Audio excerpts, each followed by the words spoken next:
Ulcerative colitis affects me on a day-to-day basis, basically from planning my days, from going to work to social events. If I'm not feeling good, I need to stay home. I need to stay close to the washroom. I am not fit to be going out into public. It could be anything from feeling fatigued to having stomach cramps to diarrhea. It can be complicated. Feeling bad because you cancel on friends. To me, that's one of the things that I find really hard because sometimes I don't feel that it is really understood what it is like to have ulcerative colitis. Physically, on the outside, you could look fine, but inside, you're not doing fine. That sometimes controls you, and to me, it becomes taxing on my mental health.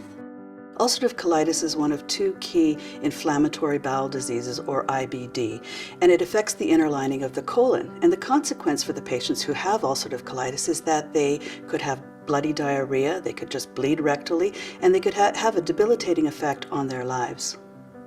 More than 100,000 Canadians have ulcerative colitis, and an additional 4,500 are diagnosed each year. The diagnosis can come as early as in the teens or as late as in your 40s.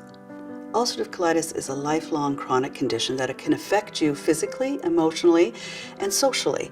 Imagine if you can't tell the difference between passing gas and having a bowel movement. And imagine how that might play out during your day as you're going around shopping or going to school or working. And imagine if all you can think about is where is the washroom because I might have to use it.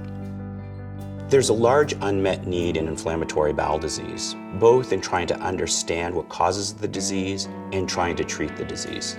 We're very fortunate in Canada because Canada is amongst the leaders in research in both the areas of trying to find the cause and developing new treatments in this area.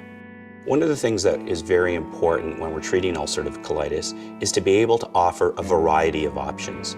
In the last decade, what's been fortunate is we've developed new drugs called biologic drugs that have been very, very effective in our therapeutic armamentarium. More recently, we've had what's called a gut-specific biologic that's been introduced into the market. This really targets the inflammation within the gastrointestinal tract without having systemic toxicity. I don't think I'll ever be free of ulcerative colitis. It's something that is lifelong. When I was first diagnosed, I didn't really understand it fully. I think now as I'm getting older, I understand it better. For people that are newly diagnosed, it's not the end of the world. It can get better. You just gotta hang in there and do your best and stay positive.